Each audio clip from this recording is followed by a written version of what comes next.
在大阪英国総領事兼大阪・関西万博英国陳列区域代表キャロリン・デービッドソンさんです。よろしくお願いいたします。It's probably the worst gig ever to be speaking after Mark, but I shall try. So thank you very much for the warm welcome, and I just want to echo what he said about what an amazing place Kindai University is. It's the first time that I visited here, and yeah, it's just blown away. It is an amazing location. I gather it's one of the largest universities in East Asia, and lots of different campuses elsewhere, but I'm pretty sure the Osaka one is the best. So it's a great opportunity to be here. Many thanks for the invitation. So we were asked to talk a bit about the UK and our approach to Expo. So a bit like Mark did, talking about the Netherlands, except I haven't got a nice snazzy video. I just wanted to talk a little bit about the UK. So who knows what UK stands for?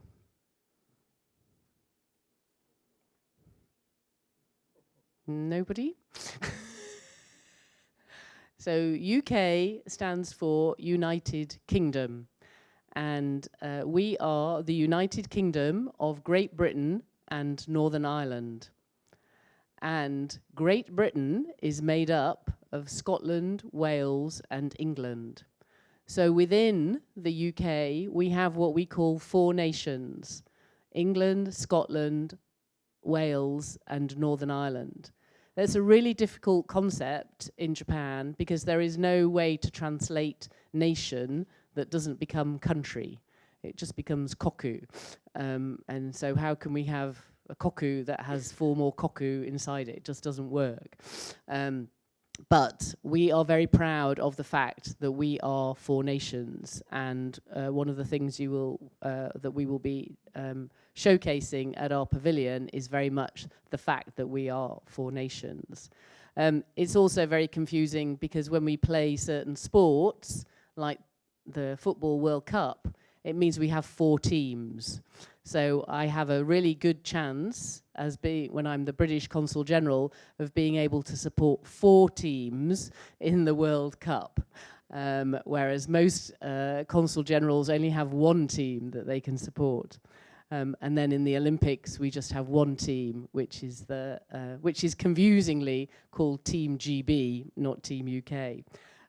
So anyway, the key thing to note is the flag. That's always an indication that it's the UK, but we go by very many names. And I, as I was introduced, am the British Consul General. We talk about the British Consulate General and the British Embassy. So we have two diplomatic missions here in Japan. We have an embassy in Tokyo, where we have His Majesty's Ambassador, and then myself here in Osaka with a team here, His Majesty's Consul General. And it's just interesting to note that we were both appointed by, we were actually appointed by the Queen, because we were appointed in 2021, but we are known as His Majesty's Ambassador and Consul General. So much like Japan, we have a constitutional monarchy. But because Japan is such an important country and we have many different areas where we work with Japan, we have lots of different government departments as part of our embassy and consulate general here. So I've listed up on the chart there all the different departments who are operating. So we have officials from lots of different departments in London, and we also have representatives of those other three nations that I talked about: Scotland, Wales, and Northern Ireland. The further confusing thing is that England does not have a separate government, so we only have representatives for three of our devolved administrations. We also have a British Council. Unfortunately, we don't have a British Council in Osaka or Kyoto anymore, but that is our overseas cultural organisation and does a lot of English language teaching. And then we have Visit Britain, which does exactly what it says and encourages everybody to come and see the UK. So this is what our aim is of our activity here in Japan. And I think the word I would highlight here is partnership. It's all about partnership. We work very closely with both the Japanese national government, but also here in Osaka with the regional government, with the cities, with the prefectures, with business. We have many Japanese companies who are headquartered here in Osaka who have investment in the UK, Panasonic, Kyocera, Takeda, Shionogi, lots of them, Sumitomo Electric, Kansai Electric, so lots of links, not only between Japan and the UK, but also between Kansai and the UK. And we are looking, as has been said many times before this morning, to respond effectively to global challenges. So effectively what we are looking to do at Expo is what we are doing in our daily work already, and when we work with the Japanese government and industry. But Expo will be an amazing opportunity to do all of that in a concentrated space for 6 months here in Osaka. So this is our pavilion. Our aim is to build on that theme of partnership, and our tagline is "Come build the future." So, and just to show where our pavilion is on the site, we are down by the water's edge. So we will have a great view of the water, especially from our upper terrace bar. So I encourage all of you to come there for your evening sundowners and to watch the amazing fireworks displays that will be on at the Expo site during the 6 months next year. And so this is what lies behind our theme of Come Build the Future. The UK's key themes here are about being open, being inclusive, and being a partner. As was mentioned previously, you know, we have a long history with expos. The first expo in 1851, was held in London, and we also have a long history with Japan. My Dutch colleague talked about the arrival of Murat Angin in 1600 when he came on the Dutch ship De Liefde. And then in the 19th century, we had the Choshu Five, who went off to Britain to learn about the Industrial Revolution in Britain and bring that technology back to Japan. Some of those people who went, one of those people who went, then came back and founded the Osaka Chamber of Commerce. So the links between Osaka and Manchester are very strong.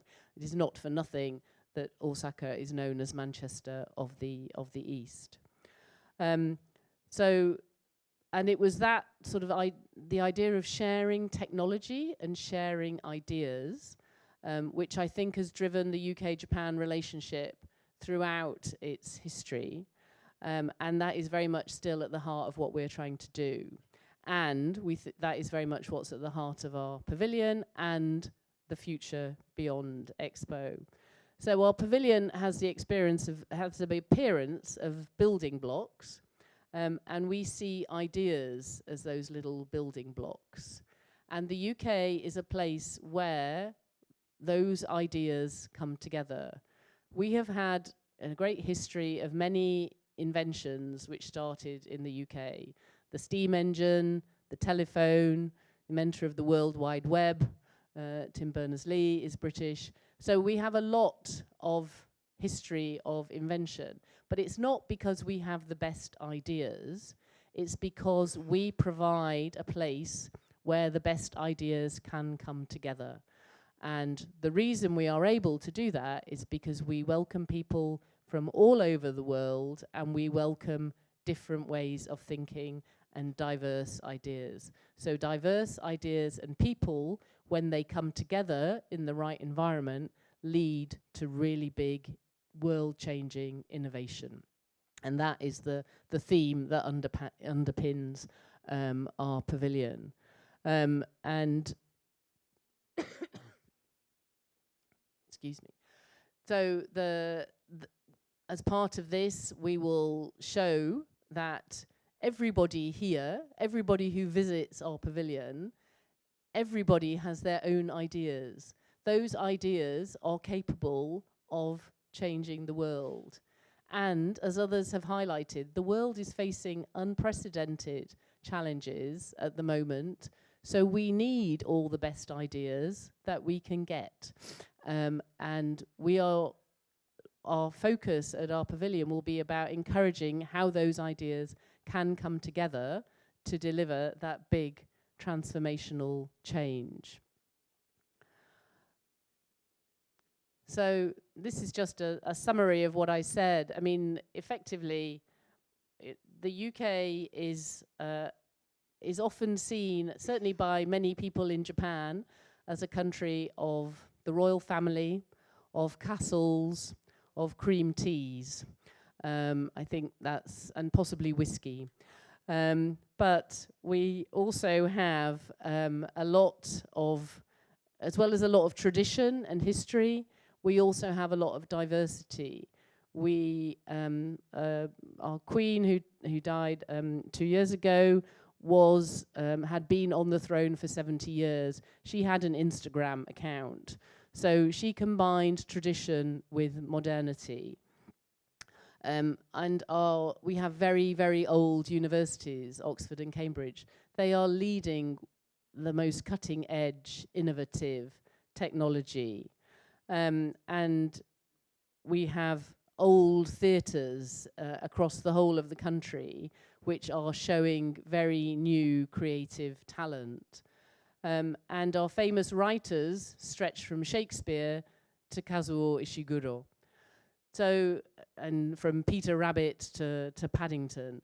So I think the idea is that it's not all tradition. You have to you can have tradition, and we have tradition, but we are also very open to new ideas. And we are very proud of the fact that while we are a small island nation, we are home to people from every country on the globe. And our capital city, London, is, there are over 300 languages spoken in London by the inhabitants of that city. So this is, you know, the UK is a place where one small idea can grow to change the world, and we want to work with visitors to Expo and the countries participating in Expo to be able to do that next year.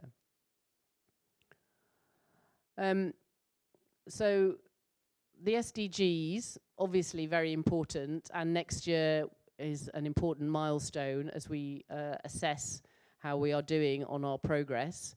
I think the fact is we're doing not terribly well, woefully behind, which is why it's even more important that at Expo we take stock and work internationally, which is what Expos do, to address those challenges. And in that, you know, just looking at all these SDGs here, the one that always strikes me as being the most important is number 17, which is the partnerships for goals. And that is what Expo is about. Expo is about that partnership. My Dutch colleague talked about common ground, about people coming together. It is, you know, there will be 160 countries in the one place. There will be lots of visitors from Japan, from other countries in the world. There will be lots of senior people. There will be lots of business people. There will be a huge number of opportunities for people to build those partnerships. And that is what we are hoping to achieve.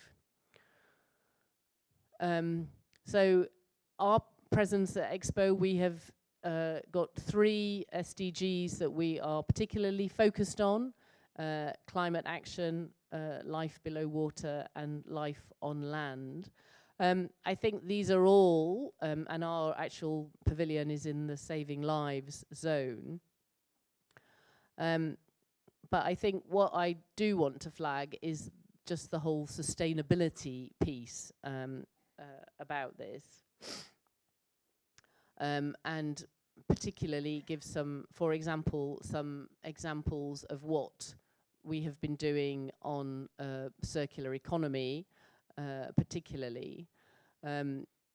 So the scourge of plastic around the world is a major challenge and is causing no end of environmental degradation and biodiversity loss, which impacts on both on land life under the sea and life on land. And one of the professors from a British university in Plymouth was the one who alerted the world to the danger of microplastics.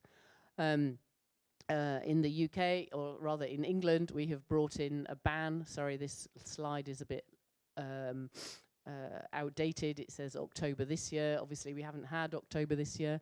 October last year, they had a single-use plastic ban in England. So you can't buy sort of single-use cutlery or plastic cups in the UK, or so to reduce the scourge of plastic.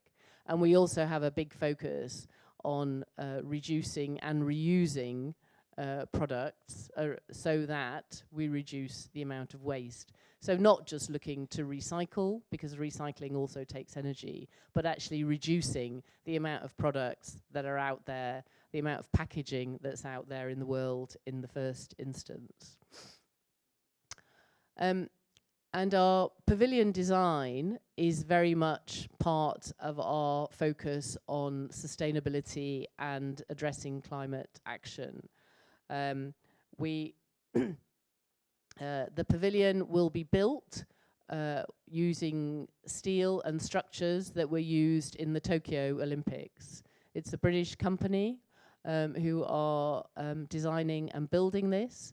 And after the Tokyo Olympics, the steel went back to the UK. It's now on a ship on its way back to Japan, and it will be reused to build our pavilion at Expo. And after Expo, it will go on to be used somewhere else. So, because one of the criticisms often leveled at Expos is that they are only for 6 months. They are very short term. But by using pre-existing and pre-used steel, we are reducing the climate impact of our pavilion at Expo. And finally, I just wanted to talk about some of the activities we're doing now. 13th of April 2024 marked 1 year to go until Expo starts.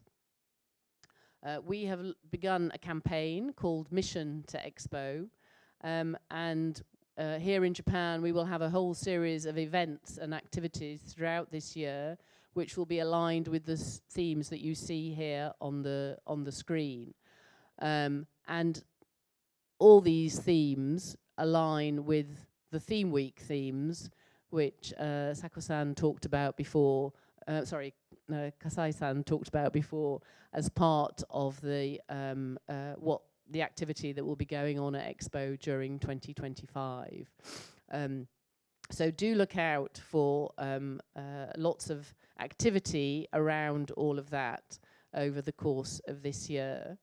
And I just wanted to show you now the video we shared on social media on the 13th of April, marking our 1 year to go.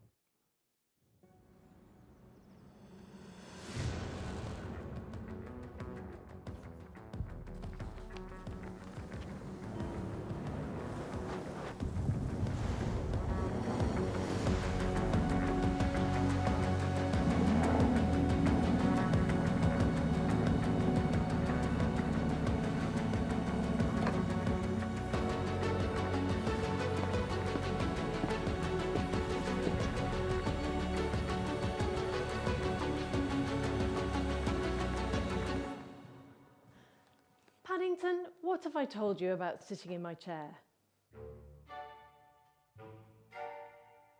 Oh, what's this?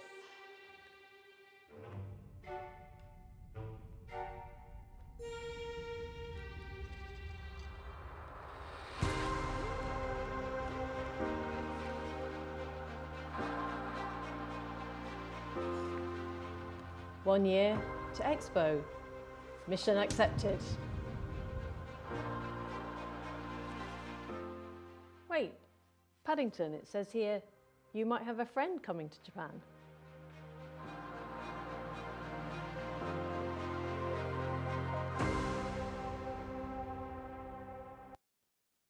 So there will be more of those, as you say, it's to be continued. And I think, well, I hope what that video showed is that we are also determined, as part of our presence at Expo, to have a bit of fun along the way.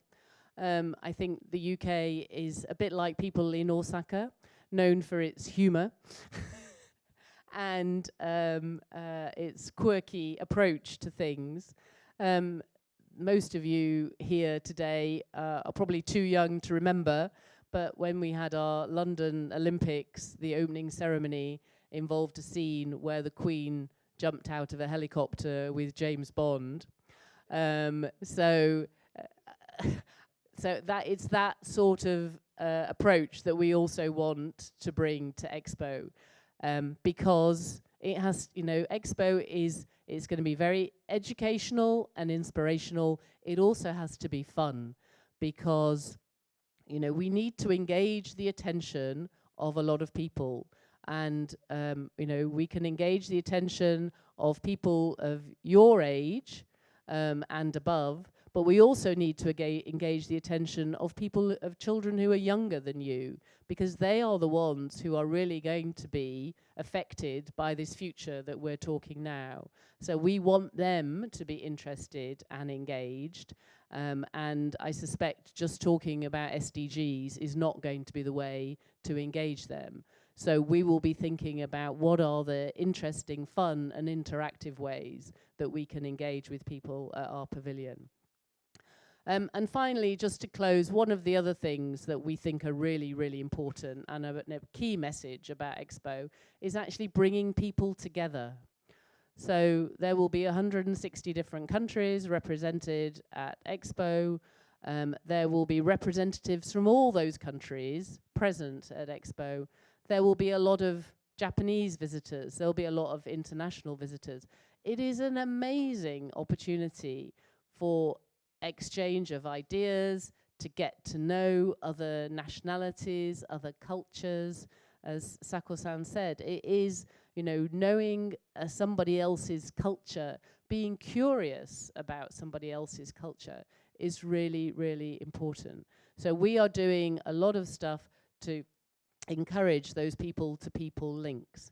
And part of the in sort of sharing the knowledge of other cultures, in the UK next month, we are having an Ekiden, the first ever Ekiden in the UK, which is based on the Hakone Ekiden, and it will run from Oxford to Windsor.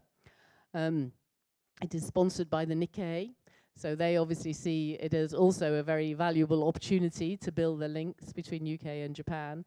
But more importantly, we will have members of our team who are working on Expo running in the Ekiden, because it's also a really good message about the power of people coming together. So I think I would just want to close there, but as I said at the beginning, it's a really amazing opportunity, Expo. The chance to visit the world in one place, for the world to come together in one place, and for those of you who are here in Osaka to come to one place on your doorstep is absolutely phenomenal. I do hope you will make the most of that opportunity and work with us and other participating countries to come and build the future. Thank you.